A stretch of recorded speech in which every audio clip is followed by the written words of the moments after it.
And I'm in love with the good life. Can't give it up. Make it to the top. Keep climbing. I wanna live it up. The good life. I'm coming up. I'm coming up. The good life. Good life. Oh, good life. Good life. Good life. Good life. Boom, coming in hot, Chinch, on a Thursday. My man, how we doing, brother? Doing good, man. Busy day for the mayor's office yesterday. It was, dude. I think when you're affiliated with the Yankees in any way, it goes worldwide. So Yeah. it was a cool day. I was sending Case articles from like Spain. It's like London. Los Hijos de the mayor's office. Like, it was like, I'm like, this is so cool. London, we were in the Daily Mail, and you could, well, not we, you were. I'm just in this the subplot. You were too. Yeah. You were too, Chinch. Yeah, but that does remind me though, and you know, I got a little PSA for everybody because in case anybody didn't hear the news, Sean's kind of out of work right now. Okay, and he's got a family to feed. He's got 4 growing children. They're all very tall and very athletic, and we need to get him paid. So what you need to do is you need to click the like and subscribe buttons on our YouTube page. Everyone counts. Every time somebody subscribes, It counts. Sean can feed one of his daughters. We've been trying to get people to like and subscribe, download for a long time now, brother. It's been over 2 years.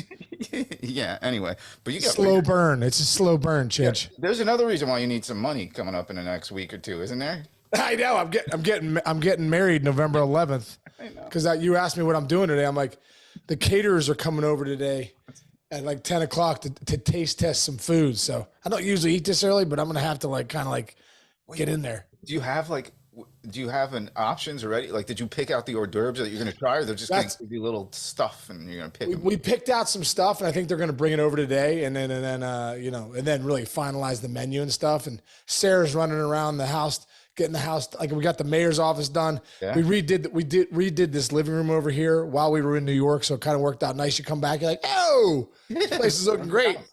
Yeah, and then we got Bernie's coming over every day to do the wallpaper. Big Nice. Bernie dominating. So Yeah. we got a lot of action, dude, trying to get this house ready. We're just doing the wedding on the back porch. That's beautiful, though. Family, Yeah, kid. small wedding, dude. The first wedding is like when you're young and you're just people pleasing everybody, and Yeah. you got 10. I had 10 groomsmen and 2 best men, and 300 people. Oh. I have a huge family, so this time is just all family, pretty much. 100 people, I would have immediately knocked off my wedding party. Right now, I could name all 100 for you if you wanted.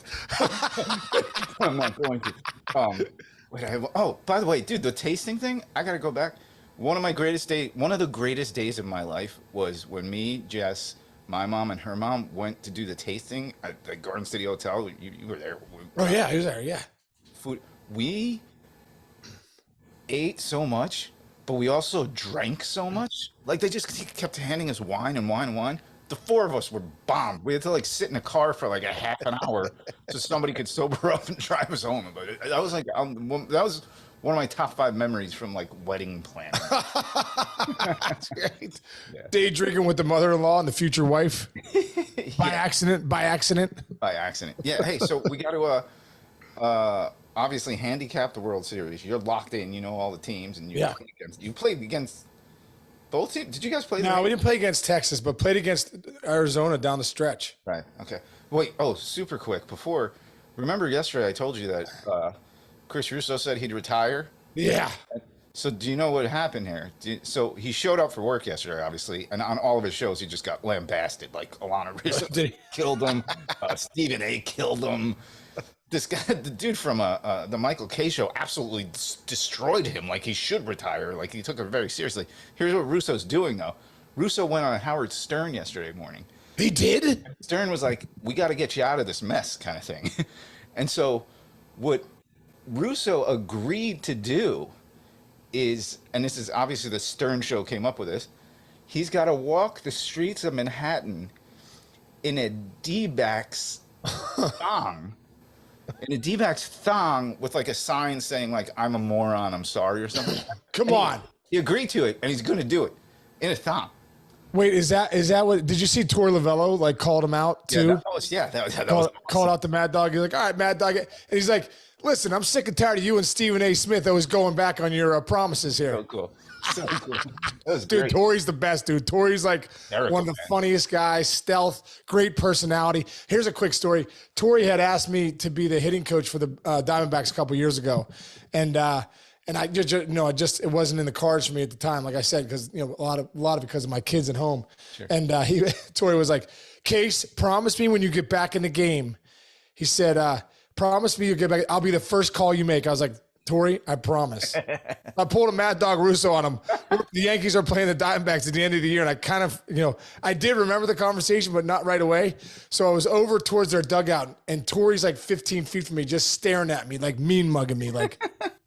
And I'm like, dude, what's up? What's going on, brother? And he doesn't say anything. He has his arms crossed, and he's just like this. He's like, I'm like, what's up? And I looked at him, and I knew exactly what he was doing, so I started to smile. He goes, you serious, bro? You serious? You said I'd be the first call you make when you get back into the game if you wanted to get back in the game. I said, dude, you never said it halfway through the year. That wasn't part of the stipulation. You never said halfway through the year. So we had a good moment there. Great. A good hug. Torey and I played, I think the last championship Torey might have won was the 97 Buffalo Bisons, baby. He was the third baseman. I was the first baseman.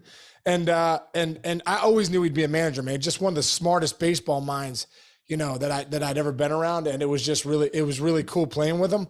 But I sent him a text the other night saying, hey man, bring home the championship like the 97 Bisons, baby. Nice. That's cool. So great. That's good. All right. So we're going to rip through we're going to go team by team, position by position, but let's start there. Let's start with the two managers. Their managing styles, obviously one is one of the greatest veterans of all time, and Torey is clearly one of the best managers that there is in the game right now. So what kind of the styles are kind of similar with how the teams play, but what are you getting out of each manager in this matchup? Well, I think when you look at this matchup, very unique because Boch has been there, done that. This is the third team he's taken to a World Series, Bruce Bochy. I mean, that's incredible. Chris Young, I mean, the fact that Chris Young got Boch to come out of retirement is so cool because I think, hey, man, some of the guys are lifers in this game. Boch is one of those guys that, it's in his blood. So when he was out, I'm sure he was dying inside to get back in. And good for Chris Young. Kudos for being like, come on back out. Because I believe Chris played for him in San Diego back in the day. So you listen, Boch's calm demeanor and experience is no doubt a plus, a big plus for the Rangers. They take on his personality. They're not, you could tell when stuff started to go wrong down the stretch for Texas at one point, Boch didn't blink. I think that's the biggest thing, man. Good point. So that's a huge plus for Texas. But Torey Lovello, man, he's been in the game a long, long time. He's played in the big leagues, managed a long time in the minors, and has done a great job with the Diamondbacks since he's been there. Mike Hazen and him are tight, who's the GM over there in Arizona. And, he loves Torey. But anyone that's been a teammate like myself, and I'm sure those players love Torey Lovello. I mean, he's just one of the best guys going. And, he brings a ton to the table, knows the game better than anybody. And is also one of those, I kind of look at Torey as like a Terry Francona type personality. That's what I mean? Just a funny guy, calm guy, and just has a great way about him. So, if you're handicapping the managers, they're both two of the best managers in the game, obviously. Maybe Bochy's experience helps him a little bit here, but Torey's going to be like a Bruce Bochy type. I think so. If Torey wins his first World Series, it'll be one of the first of many. Yeah, I love that. I love the comp to Tito because this team kind of reminds me, this D-backs team kind of reminds me of those Tito's Red Sox teams where he let them, Johnny Damon and Millar going, we're a bunch of idiots. These guys have embraced, the D-backs have embraced us against the world. Nobody thinks we should be here. You hate our record during the regular season. We're going to show you why we belong here and why we're going to win the World Series. So that's pretty cool. I love it. And like I always say, Chinch, collect the chips, brother.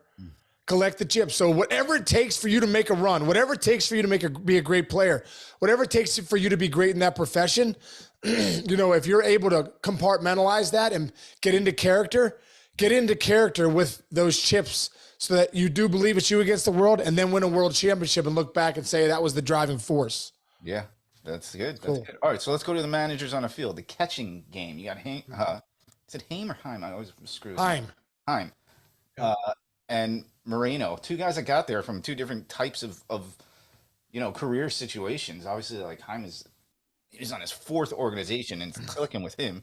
So what do you think about the backstop game here? Well, you know what? I mean, they're very similar. I think they both had, similar OPS pluses during the year.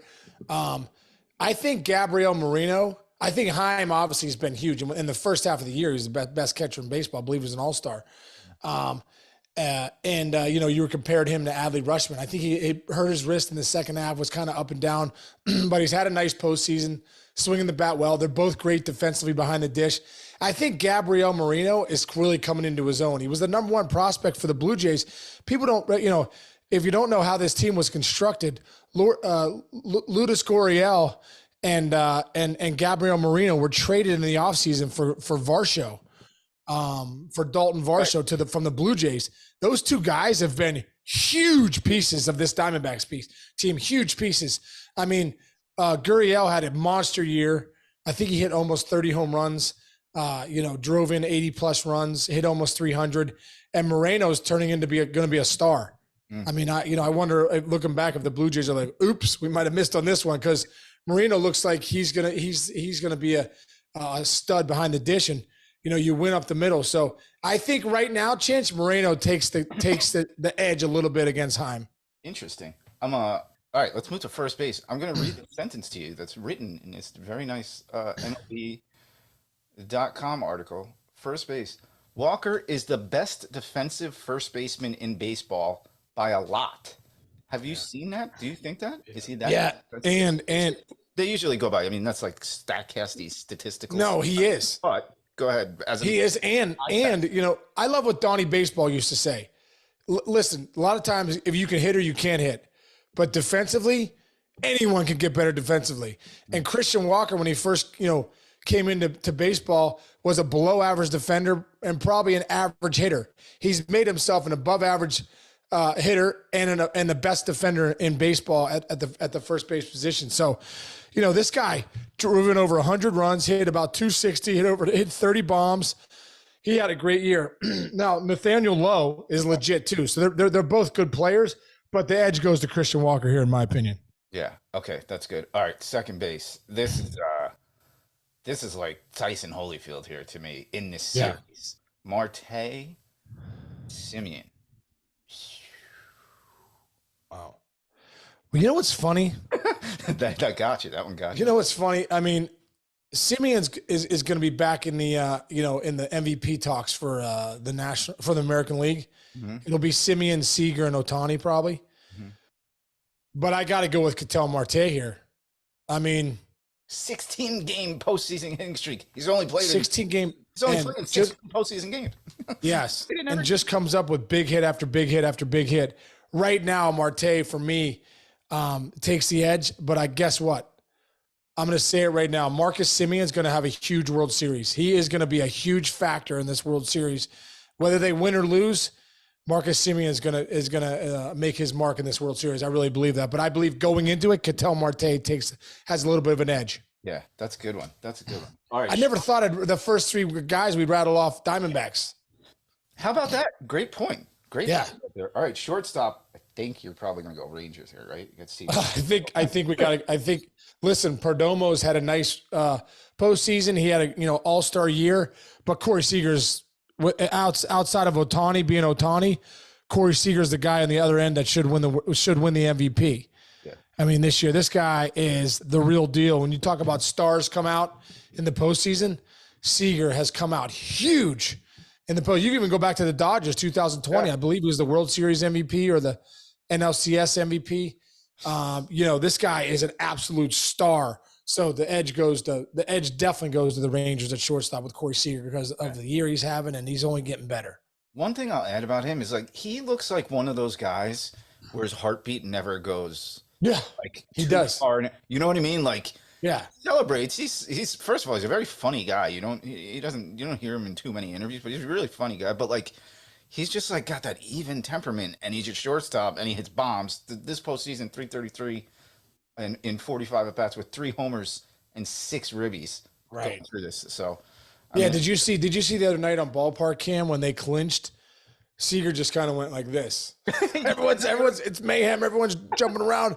Seager just kind of shook Simeon's hand like time to win the title. Yeah, because you think that Seager's won a title, so been there, done that, knowing that this is nice, but you are trying to win the next level too. Yeah. But you need to celebrate every time you win.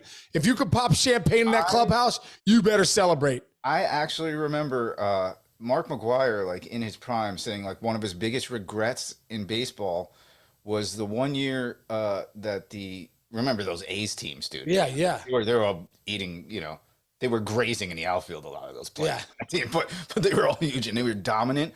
And he said, and they showed a video. This was like years ago. I'm watching. They showed a video of them winning the ALCS or whatever you call it back then. And the guys they went and shook hands because they had a job to do.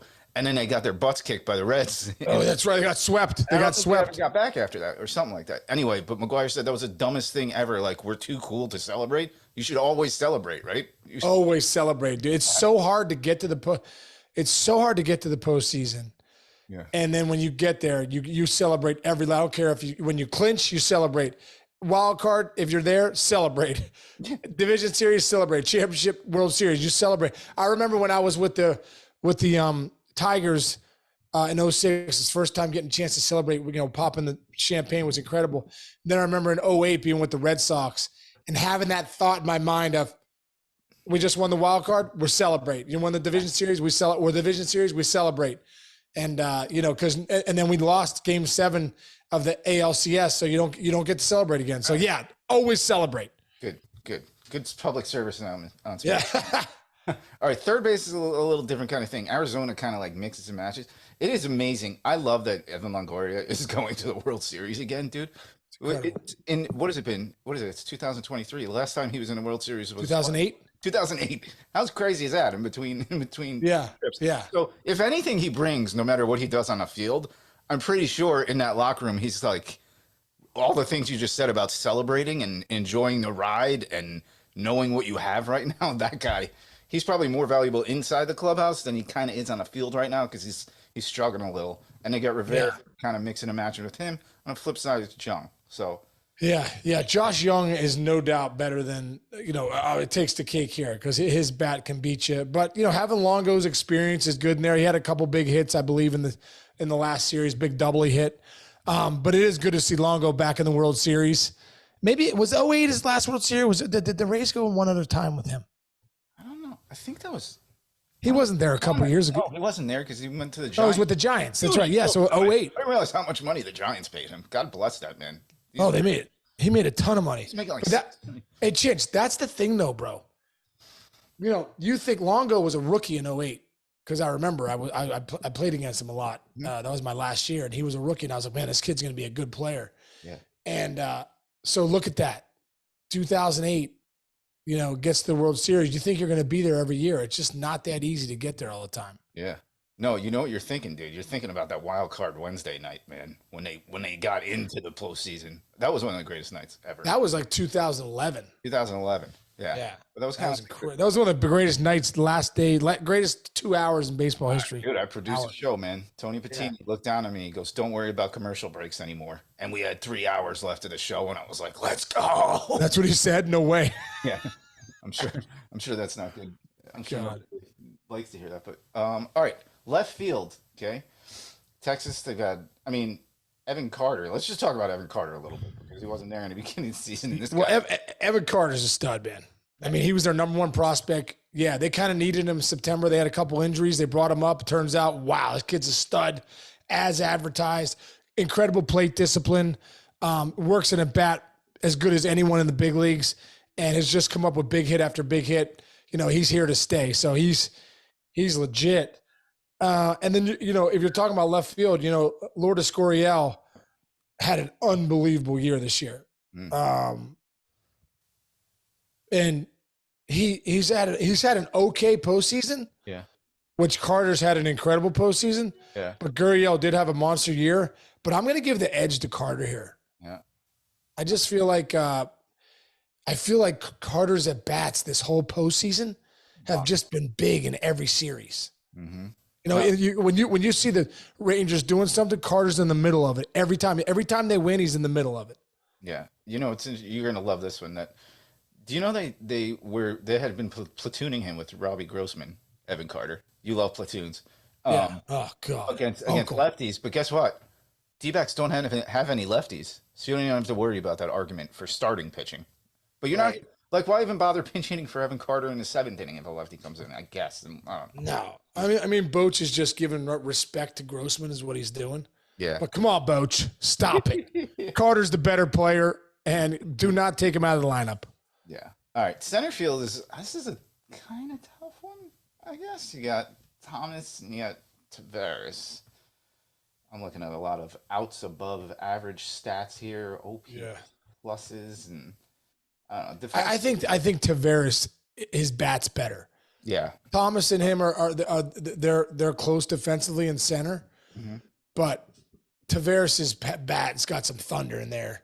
And listen, not to say Thomas had that big home run the other day, but it's kind of been at times in and out of the lineup. So, you know, you got Tommy Pham too, right? Tommy Pham, yeah, he's in the mix. He'll play a couple different positions. He'll be in the mix. Like he'll DH and play outfield too. So yeah, you know, if it's Thomas and Tavares, I got to go with Tavares. Yeah, but I love Thomas as a player, man. Like Thomas is a guy like I would bring my kids to see. Like watch this kid play. Wow, that's good. Yeah. All right, right field. I guess I called a heavyweight fight too soon because you got Corbin Carroll and Garcia. Oh my gosh, this is a tough one. If the other one was, what did I say, Tyson Holyfield? This is like Ali Frazier. Oh my gosh, can we do a draw? You can. They do things differently. Let's talk about how they're two totally different players. They are. Yeah, I mean, right now Garcia is the hottest guy on the planet. Yeah. So even though Carroll's such an awesome player, I mean, I know if Carroll was picking this, he would say Garcia right now because just Garcia's. I mean, his game-changing bat, Chinch. You know, he's hitting the home run right now, and he can beat you quickly. You know who he reminds me of? He reminds me of that run Cespedes went on with the Mets. Yes. Kind of what he seems like. It's like, oh, he really – a perfect example. You 0 for 4 with 4 Ks and then hit a grand slam in the same game. Like that, he can ignite it at any moment. Yeah.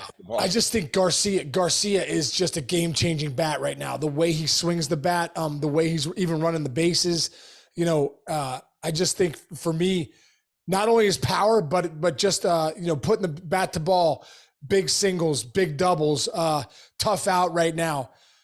So I think when I look at Garcia, I just say, man, this guy has a chance. If he stays hot, he literally has a chance to put the Rangers on his back. I felt like he almost did that at the end there with the Astros from Game 5 on. It was the you know, Adolis Garcia show. Yeah. He won some of those games single-handedly, it seemed like. Yeah. Dude, he's got 7 home runs in 52 total at-bats this postseason. Yeah, 7 home. That's incredible. In this past week or two. Last 7 games, real quick, last 7 games, he's got 3 homers, 4 ribbies, 4 walks, 6 hits. Right. But on the flip side, Carroll gets on base and running around, forget about it. He's like a little more of a dynamic type player who can do a lot. He can like nibble at you more than Garcia is going to hit, you know, punch you right in the face.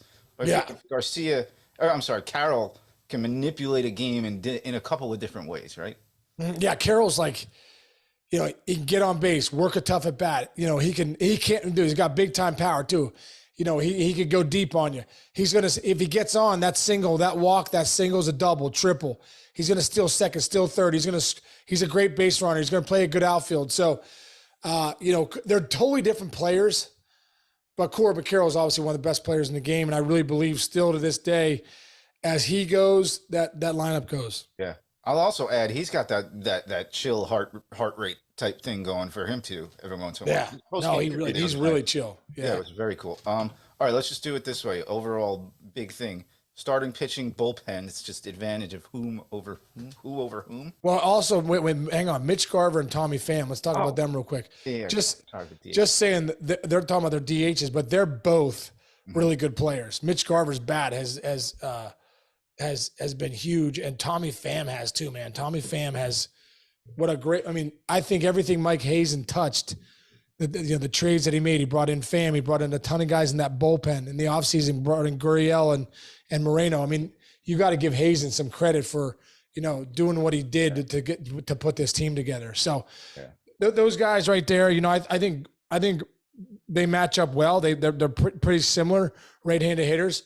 I would say Mitch Garver maybe takes the advantage a little bit, but Tommy Pham has been a really tough bat this postseason. Both, like, you would use the term all the time, like grinders. Like, Tommy Pham has bet on himself in Major League Baseball every day that he's played on every single team. He has bet on himself, and he pretty much wins every time. Dude, there you go. And he wins. Pretty much any team he goes to, Tommy Pham wins. Go back and look at the history of Tommy Pham's career. I mean, pretty much where Tommy Pham goes, if he goes there, it's a winning team. Yeah, love it. All right, there we go. So now the good point there. So I apologize to Tommy and Mitch. I didn't want to short.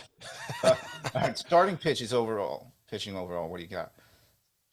Well, I think they match up pretty well. I mean, you got Zach Allen, you got Merrill Kelly, you got Brandon Pfaadt as the top three guys, and then over with Texas, you got Eovaldi, you got Montgomery, you got Scherzer. Mm-hmm. So no one jumps out at me in those things as an ace. Maybe Eovaldi does with his stuff.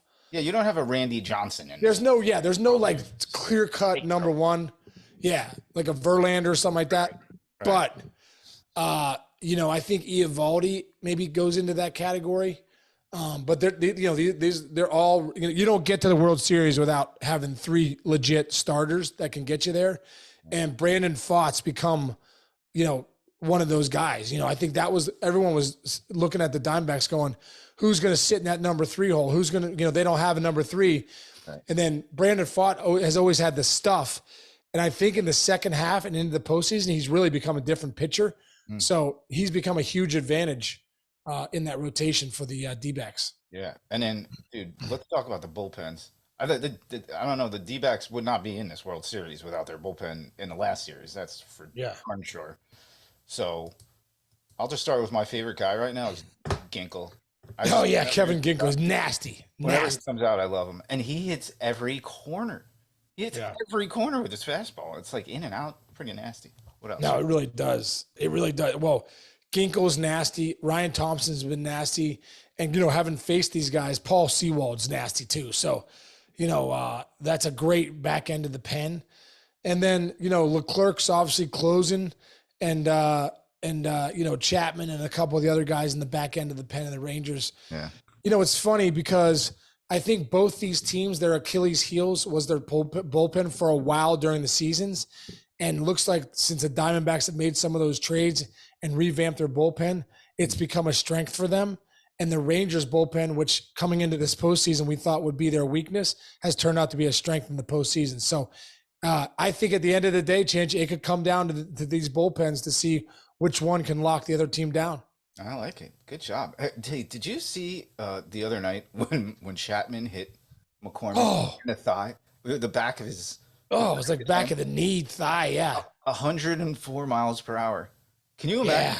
What does that look like? That was a week ago. The back of his leg must be purple. The entire leg must look like an unripened celery stalk right now. Yeah, he got smoked. He got smoked. Yeah, that doesn't feel good, man. That hurts. Nice. All right. Well, we got to get you out of here. There you go, folks. Well, we didn't do this. Who's winning?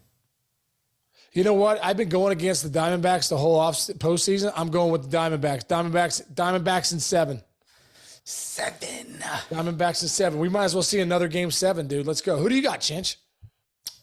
I like the D-backs bullpen, but I kind of like the Rangers starters more. I think I'm going D-backs because I think they don't need to be as aligned perfectly as the Rangers do in a long series. Oh, wow. I love it. I don't know. I love it. We'll see. We'll see. Nobody knows what it gives a shit what I say. It's more important. Yeah, they do. They care what you think, Chinch. I do. Justice. I do. Your mom does. Yeah, my mom does. My mom yesterday is like, "Oh, look at Chinch. how's he finding all these articles? You know, I'm like, Mom, look, we're in the UK mail. We're in this, we're in Mexico. We're in wherever we were. We're in Spain. She's like, what? Oh, shit's finding all these articles. That guy's a bird. She says everyone's a bird. He's a bird. Wait, a bird? Yeah, he's like, I'll be like, Mom, what's going on? If I do something like a little off the wall, she's like, you bird. You're a bird. I'm gonna start calling people that. That's good. All right, let's end on that high note. Joan Casey's lines. You know, that's ridiculous. He's an asshole. You're a bird. What else? What else does my mom have? Some other good ones. My mom. I know you're listening, Mom. I just throwing it out there. Joan Casey's got to come on. We're gonna get you back on the show. We had your Mother's Day next Mother's Day. Yeah, next Mother's Day. My mom's best line when she would be really disappointed, she'd go, "Oh dear God in heaven, what is wrong with you?" But she would always, it wouldn't be like that. God is always, "Oh dear God in heaven, what did you do now?" And I'm like, yeah. And so I can see her saying that, dude. It's so good. Nice. All right, we'll end on Oh, dear God in heaven. Go eat, man. We go. Yeah, let's go, bro. In 10 minutes, I'll be crushing. Take some notes, and we'll go over what you guys chose on and what you didn't choose. Maybe. Okay. All right. All right. Well, I'll let you know. All right. Have fun, man. All right, Chichi. Love you, man. Hey, thanks for everybody listening. See you tomorrow.